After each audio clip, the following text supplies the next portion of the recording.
Seguimos en ADN y como les anunciábamos, el expresidente Tabaré Vázquez presentó ayer en la mesa política del Frente Amplio un documento que elaboró con una veintena de técnicos que participaron directamente y otros tantos que colaboraron, todos a distancia, por supuesto. El doctor Vázquez estaba en su casa del Prado, desde allí coordinó todos estos trabajos.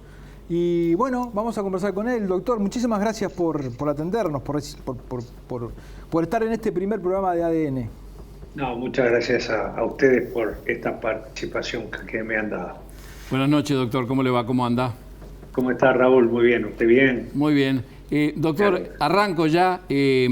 Más allá de todos los inconvenientes que trae aparejado esta pandemia, del punto de vista de la gestión sanitaria, del punto de vista de la gestión en general, ¿no podía haber caído en un momento más inoportuno para el Uruguay entre una administración que se iba, la suya, y una que entraba, la del doctor Lacalle, con transiciones, con cambio de mandos y demás, ¿no? Sí, coincido totalmente con su planteo, Raúl. A mí me parece que fue totalmente inoportuno esto y otro problema que está viviendo el Uruguay, que también lleva a una declaración de emergencia, como es la sequía que está sufriendo el país. Así que estamos en una etapa complicada, preocupante, y donde para salir adelante creo que tenemos que trabajar todos juntos, unidos, codo a codo, para encontrarle soluciones a estos problemas. Doctor, explíquenos, ¿de qué se trata este documento? ¿Por qué este documento? ¿Para qué este documento? Bien, partamos de una premisa que justifique por qué este documento, como usted me lo plantea. Si bien el tema enfermedad es un tema que tiene que estar a consideración de los médicos, por ejemplo, la persona que tiene una infección por el coronavirus y tiene que estar en un CTI, tiene que estar atendido por un médico o por un equipo médico. Sin embargo, el tema de salud pública es un tema que nos compete a todos, a toda la sociedad. Le compete al gobierno, sin duda, pero también le compete a la oposición, al sistema político, organizaciones no gubernamentales y a la población en general. Si partimos de esa base y teniendo en cuenta que estamos ante una pandemia, un grave problema de salud pública, el gobierno está tomando medidas que yo creo que las está tomando oportunamente, lo está haciendo en tiempo, muchas de ellas las hemos aprobado y quizás muchas de ellas han permitido que no hubiera un crecimiento exponencial de la enfermedad y lo hemos apoyado, otras las hemos apoyado pero las hemos considerado insuficientes, creemos que hay que tomar otras medidas, pero lo hace en el terreno de lo cotidiano, del día a día, cómo aumenta la curva de crecimiento del número de casos, cuántos están en STI, cuántos lamentablemente han fallecido, el impacto económico, el impacto social, y va monitoreando la situación y tratando de encontrar soluciones a los problemas que se presentan cotidianamente. Últimamente se ha respaldado en excelentísimos técnicos profesionales universitarios para tener también un apoyo científico para esa tarea día a día, cotidiana. Ahora bien, pero el mundo sigue, el Uruguay sigue, los tiempos van pasando y nosotros creemos que hay que tener también, complementariamente a esta actividad cotidiana, una visión a corto y mediano plazo, es decir, una visión estratégica. ¿Cómo va a quedar el país cuando estemos enfrentando una nueva realidad? Dentro de 4 meses, dentro de 6 meses, dentro de 8 meses. Y entonces nos pareció oportuno no esperar a que esté planteada la situación en ese tiempo que acabo de decir, y ahora, desde este momento, hurgar, buscar, analizar posibles escenarios que puedan presentarse dentro de ese tiempo que acabo de decir. Y hablo de escenarios y no de modelos matemáticos probabilísticos, porque la incertidumbre que da al mundo y al Uruguay en particular también esta pandemia no nos permite ser muy certeros. Tenemos que tener presente esa incertidumbre. Y entonces hemos trabajado sobre eventuales escenarios que van a quedar después de la etapa aguda de esta pandemia, y sobre esos eventuales escenarios ver cuál es la problemática que deja el coronavirus y tratar de aportar algunas propuestas para enfrentar esa situación. Esto globalmente es la idea central, y este trabajo que nosotros hemos realizado complementa al que el gobierno y también la propia fuerza política de la oposición ha elaborado para lo cotidiano. No hay una oposición entre un trabajo y el otro, sino creemos nosotros hay una complementariedad. Y para terminar este redondeo, lo hacemos porque nos sentimos fuertemente comprometidos con la sociedad, con toda la sociedad. Este es un trabajo de todos, y también para poner a disposición del gobierno, si así lo entiende oportuno, este trabajo, con el fin de lograr un gran diálogo nacional y la posibilidad de tener políticas de Estado en muchos temas, pero sobre todo en este que nos afecta tanto a todos. Doctor, en esto es clave, y en el mundo se ha estado, digamos, viendo, los sistemas de salud se han puesto a prueba, se han exigido a su máxima expresión. ¿Cómo percibe el sistema de salud uruguayo para encarar el próximo desafío que nos espera con el coronavirus? Mire, yo creo que está en muy buenas condiciones como para enfrentar este tema. El sistema ha permitido también, funcionando como está funcionando, darle ahora en este momento una asistencia correcta a quienes se enferman con el virus y también una asistencia muy altamente especializada a quienes tienen que lamentablemente ir a un CTI para ser atendidos. Pero además, las reservas que hay en todo el territorio nacional en cuanto a disposición de camas hospitalarias, camas en el CTI, el cuerpo médico uruguayo, que es un excelentísimo cuerpo médico, todo lo que trabaja alrededor de ese cuerpo médico, desde enfermeras, nurses, etcétera, etcétera, es muy bueno. Nos permite decir que tenemos una fortaleza muy grande en nuestro sistema nacional integrado de salud para atender esta emergencia. Doctor, en la fundamentación, en el inicio del documento usted en una parte expone, hay medidas que se tomaron y que fueron consideradas insuficientes. ¿Cuáles son las medidas que usted considera insuficientes que se han tomado, por ejemplo?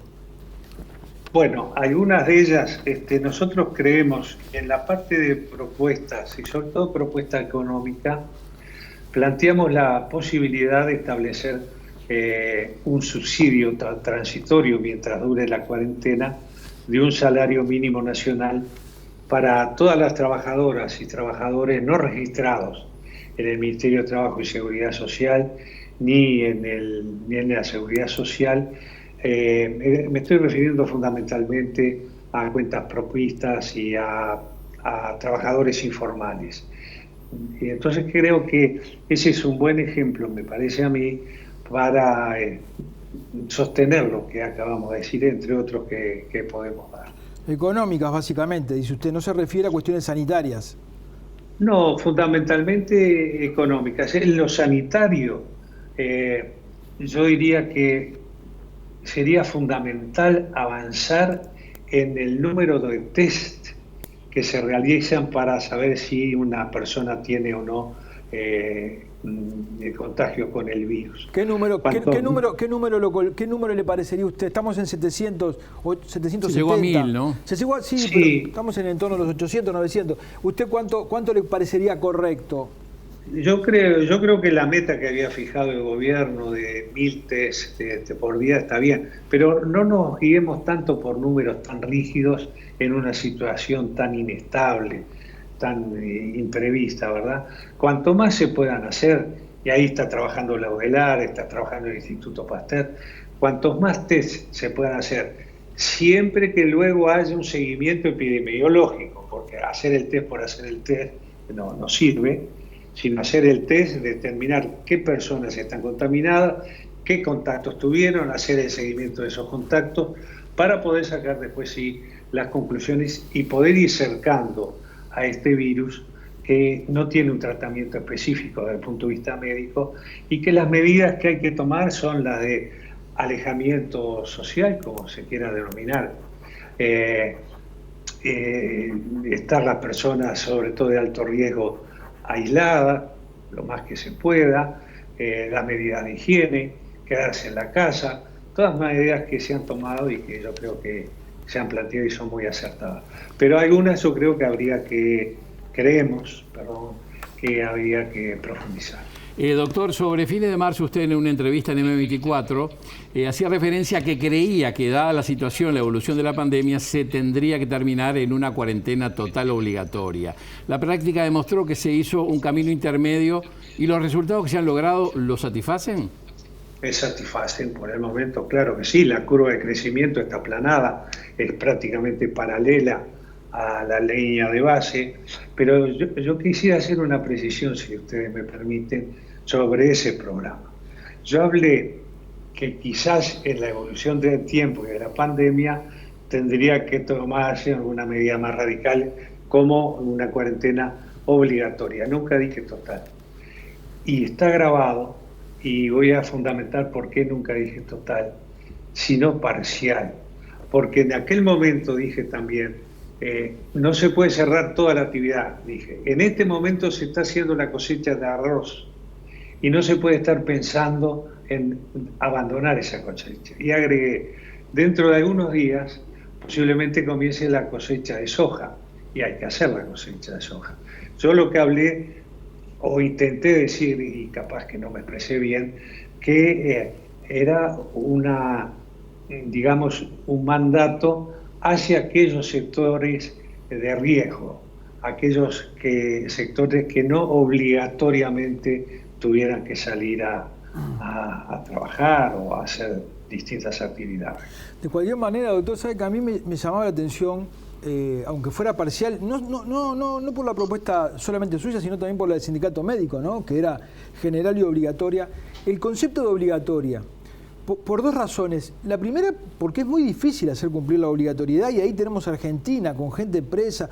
Y la segunda, de que desde sectores de la izquierda, que siempre estuvieron en contra de las medidas represivas del Estado, se propusiera una medida que iba contra gente común y corriente que eventualmente, por las razones que fuere, no cumplía con esa obligatoriedad. Sí, usted tiene razón, Gabriel, si lo miramos desde el punto de vista de una normalidad, entre comillas. Pero no nos olvidemos que estamos en una situación excepcional, acá en el Uruguay y en el mundo. No todos los países han tomado las mismas medidas. Algunos han ido a como fue Uruguay, a una cuarentena que la define cada persona, otros han ido a la obligatoriedad, y se está teniendo una experiencia que ojalá se analice bien, se estudie y podamos sacar conclusiones serias y responsables de cómo hay que actuar ante algo que es absolutamente nuevo. Porque hubo pandemias anteriores por virus respiratorios. La más grave fue el siglo pasado, en el año de 1918. Pero no existían todos los elementos comunicacionales y de información que hoy tenemos. Y aquella pandemia afectó a un tercio de la humanidad. Eran 1.500 millones de habitantes, 500 estuvieron enfermos. Y hubo una mortalidad de 50 millones, estimada, de 50 millones de personas.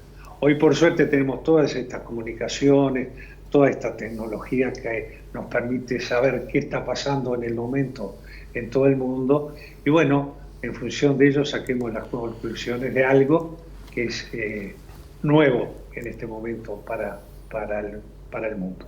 Doctor, una de cal y una de arena, porque se criticó mucho el fin de su gestión con un alto déficit fiscal. Sin embargo, el gobierno que se fue dejó créditos contingentes por más de 2.000 millones de dólares, el reconocimiento de un Uruguay serio, sólido en lo institucional, y esos fondos ya están disponibles y probablemente el gobierno los haya utilizado. ¿Cómo ve esa dualidad de situaciones? A mí me parece, Raúl, que usted hace un análisis muy exacto. Yo lo complementaría diciendo que en este momento, para analizar la situación desde el punto de vista económico, como usted me lo acaba de plantear, tenemos que tener 3 elementos en cuenta: la pandemia, la situación fiscal y la situación financiera. Con respecto a la situación financiera, exactamente lo que usted acaba de decir es lo que está ocurriendo. 4 instituciones internacionales que trabajan de esa manera financieramente han concedido al Uruguay desde el periodo anterior, del gobierno anterior, créditos para ser utilizados cuando el Uruguay lo necesitara. Y yo creo que este es el momento oportuno para echar mano, si es necesario, a esos créditos, a efectos de poder atender la coyuntura. Porque en este momento el tema de la pandemia o de la epidemia a nivel nacional requiere, desde nuestro punto de vista, yo no soy economista, pero en este grupo que hemos trabajado hay economistas muy destacados, requiere de realizar, según ellos, y yo estoy de acuerdo modestamente, políticas anticíclicas que atiendan la circunstancia actual, que atiendan el shock y que no terminen afectando profundamente la política fiscal. Y para atender esta emergencia, este shock, esta situación circunstancial, qué mejor que utilizar estos créditos coyunturales que el país tiene felizmente y que lo ha logrado a través de una solidez financiera que tenemos. Voy a hacer una aclaración antes de hacerle la última pregunta, antes de ir a una tanda. Nosotros pudimos acceder, el doctor Vázquez nos permitió acceder a los fundamentos de esta propuesta, los planteos, las propuestas concretas por área, se las entregó al Frente Amplio y el doctor Vázquez no consideraba hacerlas públicas antes de que la mesa política del Frente Amplio las aprobara. Mañana hay una mesa política especial que se va a estar juntando para tratar, reuniéndose a distancia para tratar esto, empezar a tratarlo. Capaz que lo aprueba allí, capaz que se le lleva algunas sesiones. De cualquier manera, tenemos algunos elementos acá que nos permiten visualizar por dónde van algunas salidas. La vamos a tratar en el próximo bloque. Lo que quería aclarar era esto, porque no le pregunta por las propuestas concretas. Bueno, por esa es la razón. Antes de irnos a la tanda, doctor, también usted sostiene acá en el documento, en la parte introductoria, que la conducta actual, la conducta que se marcó por parte del gobierno en cuanto a las limitaciones en la enseñanza, en la movilización social, etcétera, debe ser mantenida y profundizada. Le quería hacer dos preguntas. ¿Mantenida hasta cuándo? ¿Hasta cuándo los modelos probabilísticos que usted manejó con estos matemáticos y técnicos con los cuales trabajó se permiten hacer una proyección de más o menos hasta cuándo se podría mantener? ¿Y qué significa profundizada? Bien, el trabajo que realizamos comenzó con el intento, y creo que se ha logrado, de establecer los escenarios que se van a presentar dentro de un tiempo, como lo dije al principio. Para establecer esos escenarios se pueden utilizar distintos parámetros. Por ejemplo, hace algunas ediciones atrás del semanario Búsqueda, en su editorial, creo que fue de la fecha mediados de abril, habla de que el Fondo Monetario Internacional también tuvo que respaldarse en escenarios eventuales para hacer una proyección de qué iba a pasar con el Producto Bruto Interno a nivel internacional. Lo que nosotros utilizamos como parámetro para establecer esos eventuales escenarios fueron las curvas de crecimiento que podría tener el número de contaminados o contagiados por el coronavirus. Y ahí se establecieron 3 escenarios. un escenario donde se sale de la etapa, entre comillas, aguda de la infección por este virus, no modulado, no ordenado, que puede traer determinadas consecuencias, que ya las hay. Un segundo escenario donde se sale de la etapa aguda de manera ordenada, tomando algunas medidas precautorias, y un tercer escenario donde se intenta aplanar la curva. Bien, cada uno de esos escenarios aparentemente tendría, de acuerdo a los técnicos, se trabajó en la parte de bioestadística, de biología, de infectología, de salud pública, con eminentes técnicos, una proyección aproximada de presentación, que pueden ir de 4 a 6 a 8 meses, como dije al principio, ¿verdad? Sobre esa base, a punto de partida de 4 a 6, 8 meses, habría que ir viendo la problemática que se presenta globalmente y por sectores para ir trabajando las respuestas a la misma. Y profundizar, para no perder de vista cuál es la situación actual. Hay mucha gente que está pasando mal, que está sufriendo, no por obra de magia, es que están surgiendo los comedores populares, hay gente que está mal, y creemos que hay que tomar algunas medidas desde el punto de vista económico, y es una propuesta, y bueno, en dirección a lo que usted aclaraba, por lo menos esta propuesta yo me atrevo a darla, o estas dos propuestas en el plano económico. Una es no tener en cuenta lo que se estableció por parte del gobierno.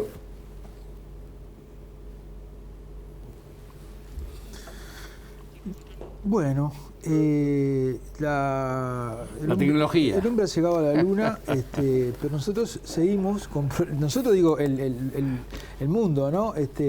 Seguimos con estos problemas de retomamos, por suerte retomamos.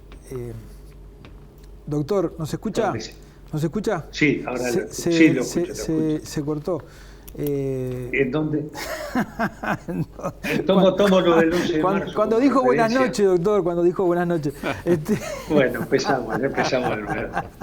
Igual no tenemos muchas cosas para hacer. Estaba hablando de la profundización, Bueno, sí. No, y usted decía que hay sectores que están pasando muy mal, que por eso hay ollas populares que están surgiendo en todos lados, ¿no? Me parece que usted se encaminaba a hablar de la profundización en el aspecto del apoyo económico a la gente que está pasando mal. Exactamente, ahí voy. A mí me parece que si bien trabajo para establecer un plan nacional estratégico a corto y mediano plazo, no podemos perder de vista la situación actual que acabo de decir. Y entonces estamos proponiendo, esta propuesta la hago porque creo que no va a haber inconvenientes dentro del Frente Amplio en aprobarlas, estas propuestas, y las hago públicas, porque creo que hay que tomarla en la dirección de profundizar medidas, como usted me planteaba. Una de ellas es la que estableció el gobierno el 11 de marzo en cuanto al recorte del gasto público. Creemos que para esta situación sanitaria habría que diferir este concepto en su aplicación, porque se requieren recursos económicos para atender estas situaciones tan lamentables.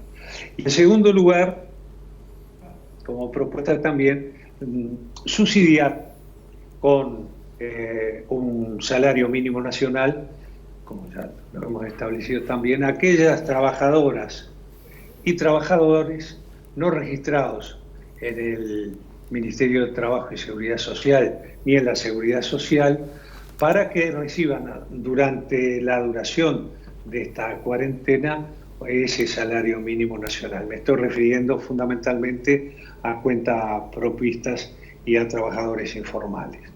Así que en esa dirección hablamos de continuar y profundizar algunas medidas en este momento. Muy bien, doctor, nos aguarda un segundito que vamos a una tanda y ya volvemos. Con mucho gusto. Ya estamos.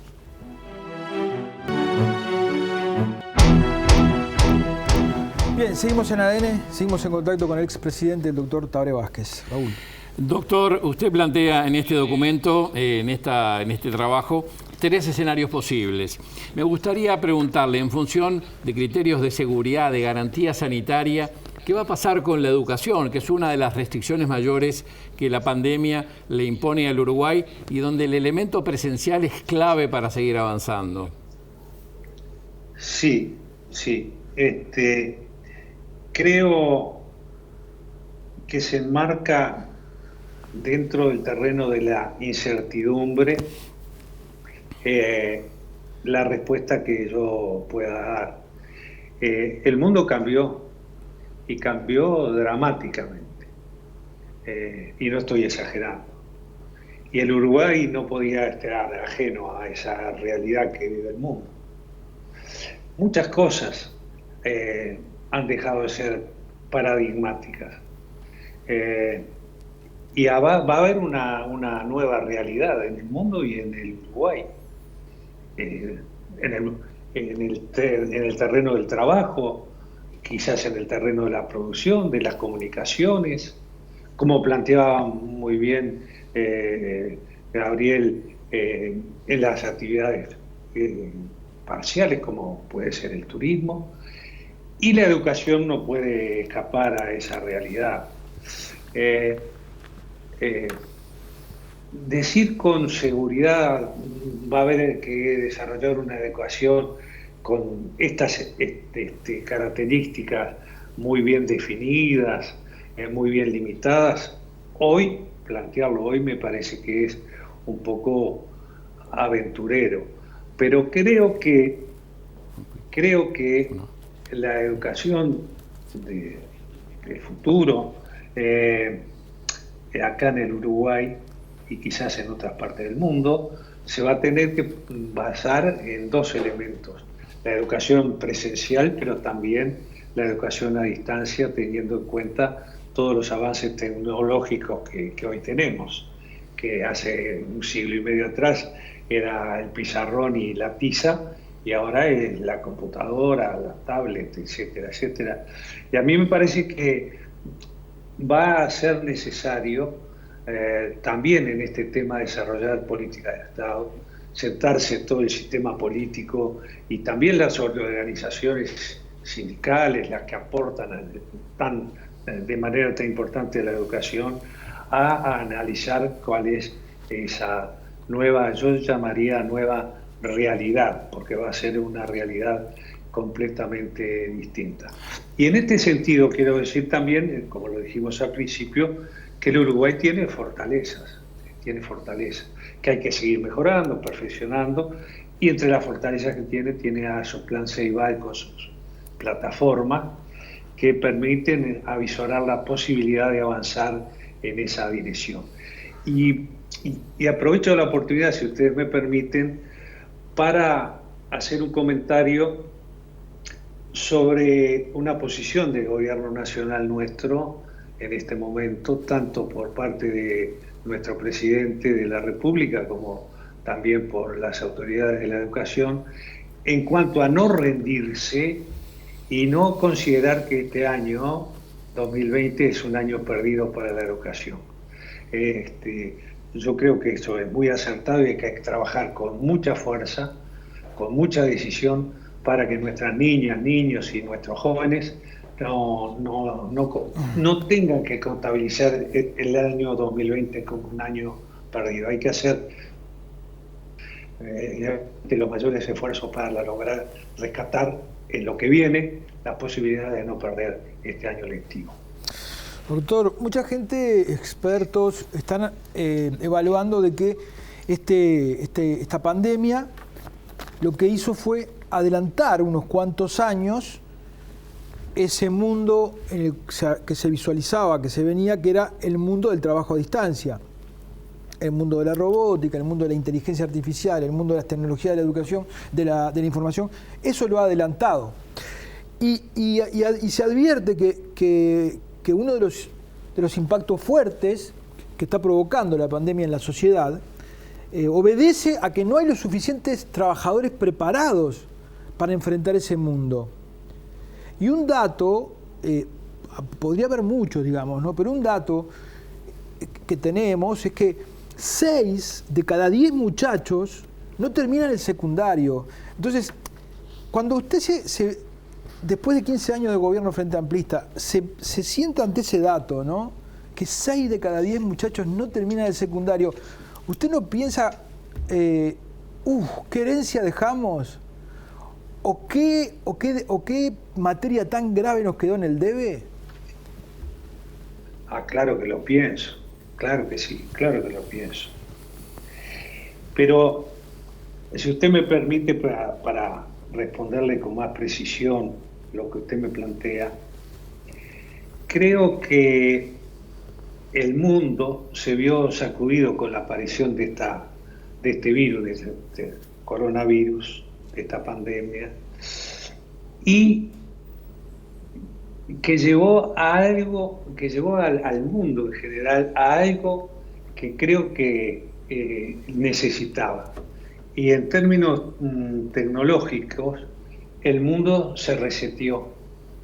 Hubo que ir a hacer una reset, parar y decir, ¿dónde estamos ubicados?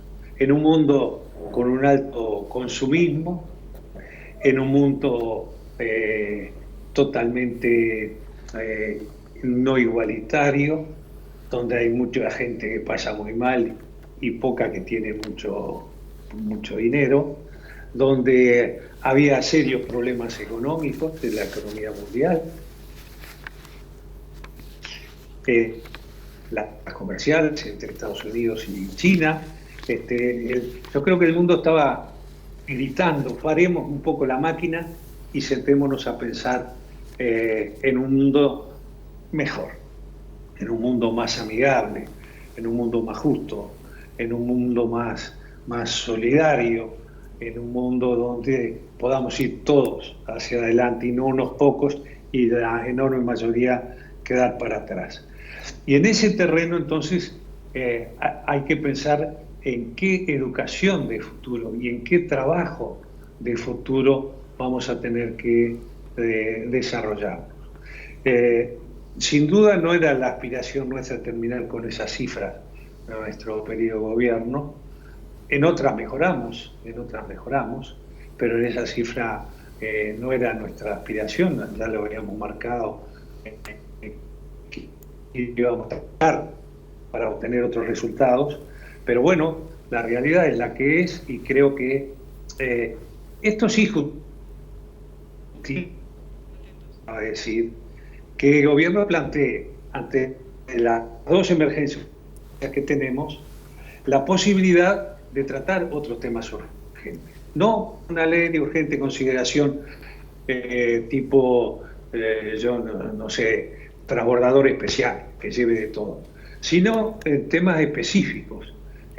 Plantear la urgencia en temas específicos. El gobierno actual se comprometió en la campaña electoral con el tema de seguridad y con el tema de educación. Bueno, desglosemos de esta línea, de este proyecto de ley, esos temas, o algún otro que se considere de urgente consideración, y considerémoslo en este momento de manera urgente. Pero es un tema que sin duda hay que estudiar. Yo no tengo la respuesta en este momento, se lo digo sinceramente.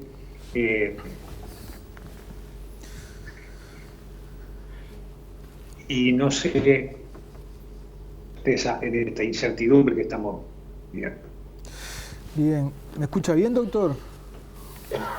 Estamos teniendo algunos problemas de comunicación, ¿no? No oigo en este momento. ¿Me oye? ¿Me oye? No oigo, entrecortado. Entrecortado, nosotros también. Sí, estamos teniendo mala conexión. No, bueno, ahí hace la separación, ¿no? De sí, la ley de urgente consideración, como desglosar algunos temas, ¿no? Sí. La educación por un lado, entre otras cosas. No, y una de las propuestas, que sí pudimos acceder a ella, es la propuesta en el área del turismo, ¿no? Y se propone establecer una seguridad sanitaria a nivel de fronteras en el control y el ingreso de traslado de turistas basado en la hospitalidad como ética, protocolos en el subsector con posibilidad de certificarse a nivel de empresas y destinos, la creación de observatorios regionales de movilidad turística y plantea un salvataje del sector que debe preverse con medidas de aporte financieros caracterizadas como salvatajes que eviten la desaparición de empresas. Más allá de las medidas actuales debe incluirse subsidios empresariales y laborales con contrapartidas en capacitación y adaptación a las nuevas condiciones sanitarias y de pautas de consumo turístico. También se habla de una inversión pública en patrimonio turístico, la necesidad de asignar recursos a la adaptación. Estaba leyendo, doctor, la propuesta en materia de turismo, ¿verdad? Sí. Y la propuesta en materia de turismo, como la propuesta que usted hace sobre el sueldo de los trabajadores informales, como el señalamiento de que hay que profundizar las asistencias a los sectores más desprotegidos, todas significan dinero, ¿no? Todas significan plata. Y el gobierno hereda esto con un déficit muy importante, unas calificadoras de riesgo que le están dando un aire ahí por este año, pero que sabemos que tenemos grandes riesgos de que si no hacemos bien los deberes el año que viene podamos perder el grado inversor. El gobierno prometió en campaña electoral no poner impuestos, pero digamos, ¿usted piensa que el Frente Amplio, que la oposición va a ser consciente no solo de lo que le heredó, sino de esta nueva situación en la que se precisa plata y plata y plata? Cuando si este gobierno pone un impuesto, lo van a salir a criticar y a decir, en campaña dijeron que no iban a poner impuestos, sí muchachos, pero tuvimos un terremoto. ¿Sería comprensible? Sí, la propuesta que estamos haciendo recurre a esos créditos coyunturales que tenemos a nivel de organismos financieros. Son por 2.100 millones de dólares, doctor.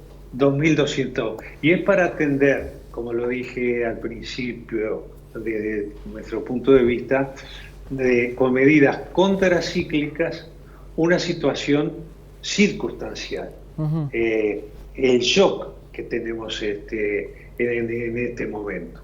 Pero cuando vemos, y está muy bien la preocupación que usted plantea en cuanto a la posibilidad de pérdida de grado inversor, de seguramente el aumento del déficit fiscal, una serie de problemas vinculados a la necesidad del dinero, en el mundo no vamos a estar solos. Esta realidad la van a vivir prácticamente todos los países del mundo que tengan que tomar medidas económicas para atender la problemática desencadenada. El ejemplo de turismo que usted acaba de mencionar es muy claro. ¿Qué va a pasar con las empresas turísticas, por ejemplo, estos grandes cruceros? ¿Qué va a pasar con las empresas de aviación? Algunas grandes empresas aeronáuticas europeas están pidiendo a gritos el apoyo del Estado, de los gobiernos, para poder seguir funcionando.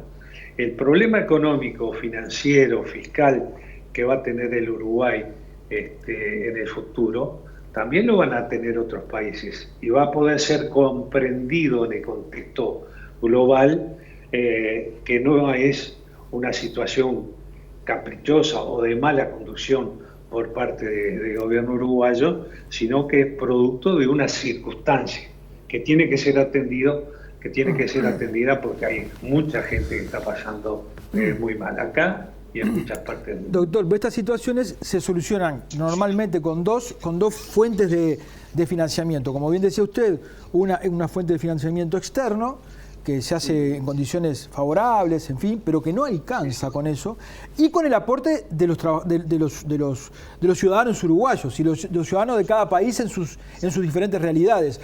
Usted sabe bien cómo es esto de la economía, porque cuando asumió había la promesa de no poner impuestos y tuvieron que retocar algunas cosas, tuvieron que retocar algún impuesto porque los números no daban. Muchísimo más sorpresa y muchísimo más situación inesperada se encuentra este gobierno con esta pandemia. Por eso le vuelvo a la pregunta. Si este gobierno se ve en la necesidad de recurrir a los uruguayos para que con el aporte de los impuestos podamos solucionar esta situación, ¿usted piensa que va a ser reconocido como una situación admisible, más allá de que se esté incumpliendo la promesa electoral? Bien, yo separaría en dos partes esta pregunta. Una para la situación actual, ¿verdad? Para lo coyuntural. Eso puede ser atendido con los recursos económicos que acabo de mencionar. Después lo otro, la segunda parte es lo que vendrá.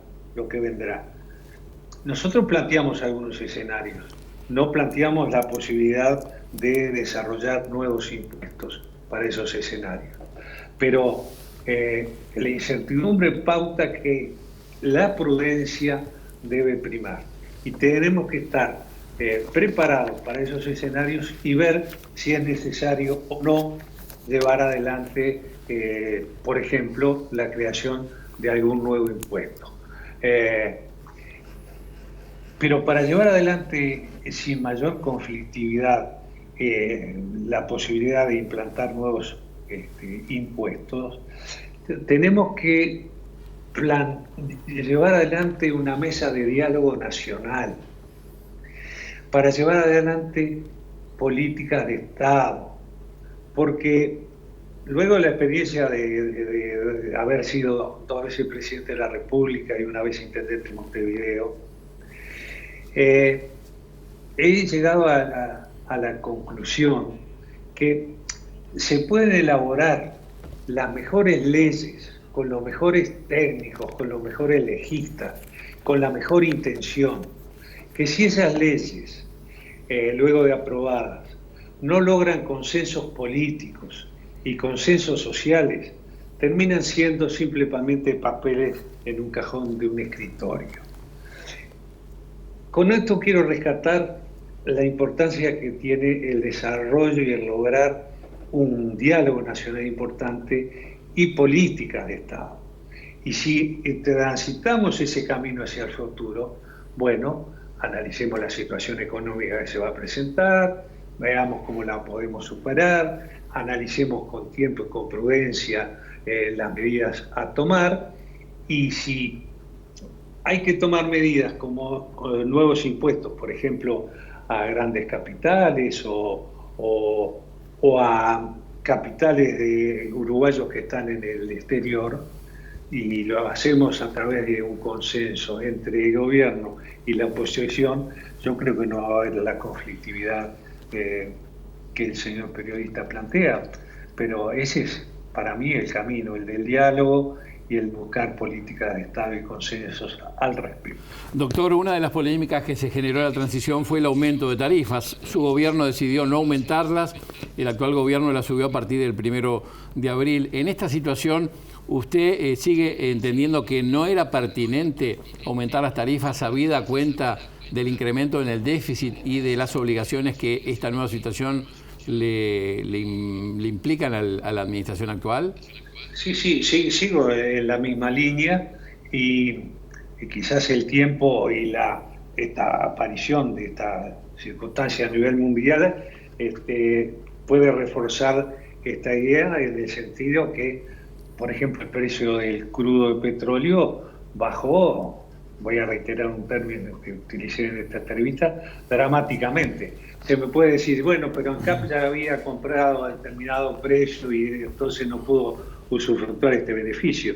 Es cierto, pero en estas circunstancias donde está tan castigada la población por esto que ha aparecido, a mí me parece, nos sigue pareciendo que se podía haber dilatado en el tiempo. Pero los combustibles no subieron, ¿no? Los combustibles se mantienen igual, subieron otras tarifas, UTE, Antel y OCE, ¿no?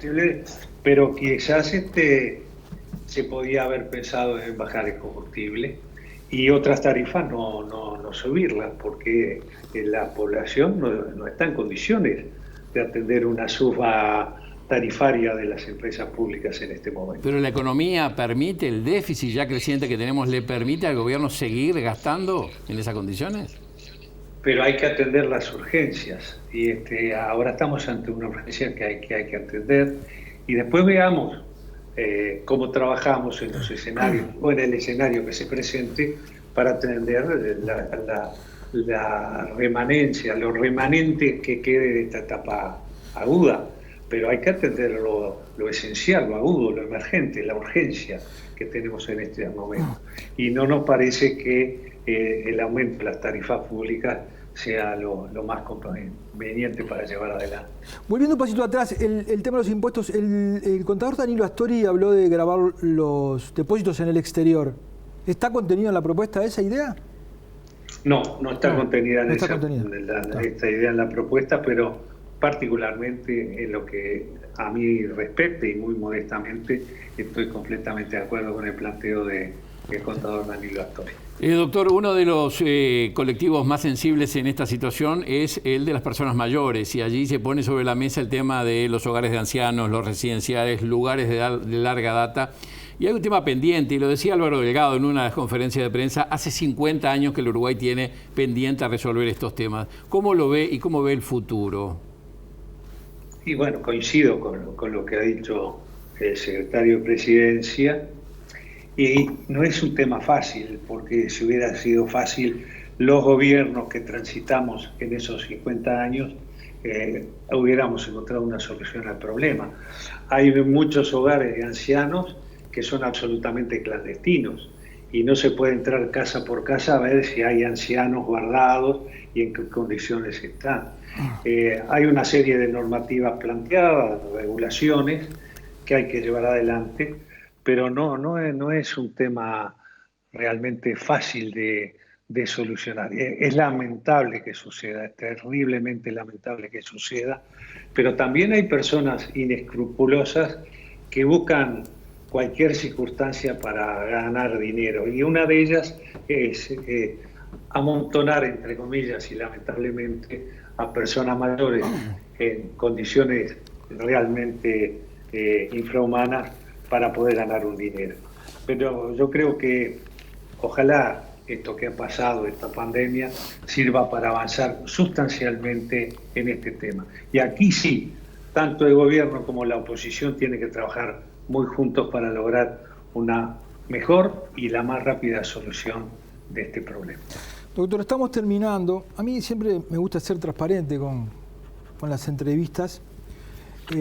Siempre que, o muchas veces que lo he entrevistado, usted siempre advertía, en esta entrevista usted y yo no arreglamos las preguntas, no arreglamos las respuestas, siempre estaba preocupado por ese asunto, ¿no? Pero en este caso yo lo consulté ayer, si podía hacerle una pregunta, porque mientras usted fue presidente de la República, su salud era una cuestión de Estado. Pero hoy, que no lo es un ciudadano más, su salud es una cuestión de la reserva del secreto médico, de su vida privada. Pero yo le pregunté si le podía preguntar sobre el tema, justamente por eso, y usted me habilitó a preguntarle sobre el tema. Hay mucha gente que le tiene mucho afecto y que está preocupado.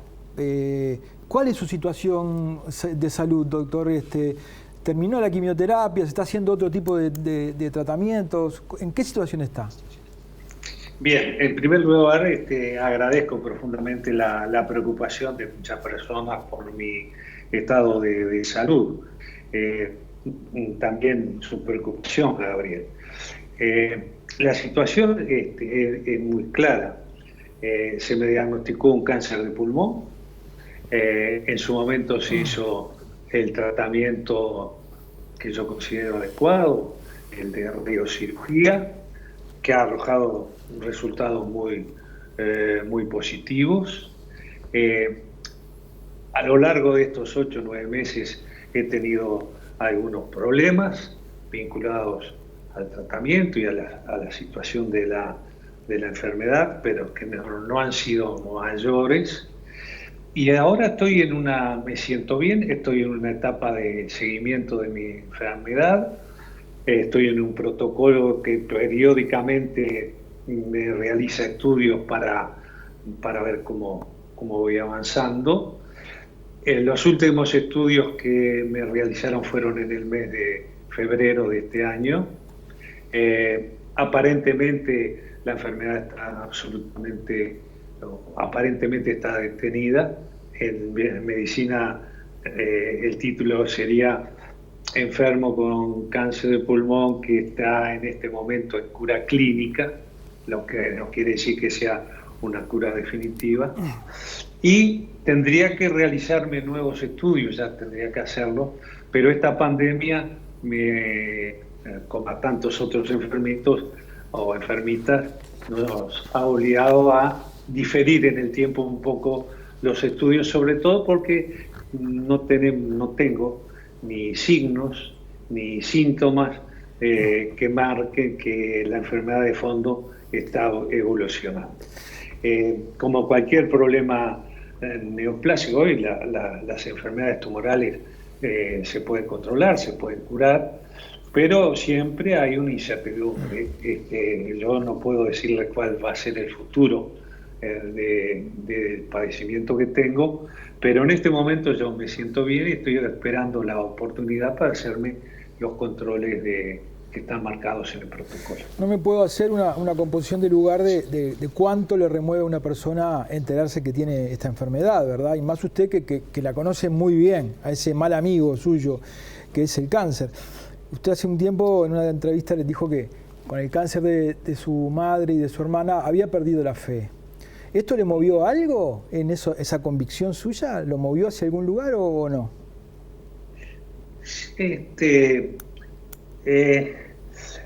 Han pasado muchos años de mi vida y he vivido muchas experiencias que a uno lo van, creo que, puliendo y sacando algunos radicalismos que naturalmente cuando se es más joven uno tiene, y al pasar los años las dudas van creciendo.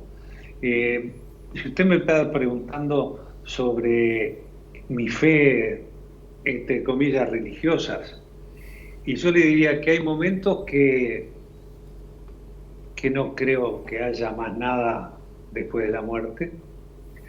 Hay momentos que creo que hay algo más y que puede existir un ser superior, y hay momentos que sinceramente desearía que hubiera un ser superior y algo más allá de la muerte. Pero no puedo ser categórico en mi respuesta.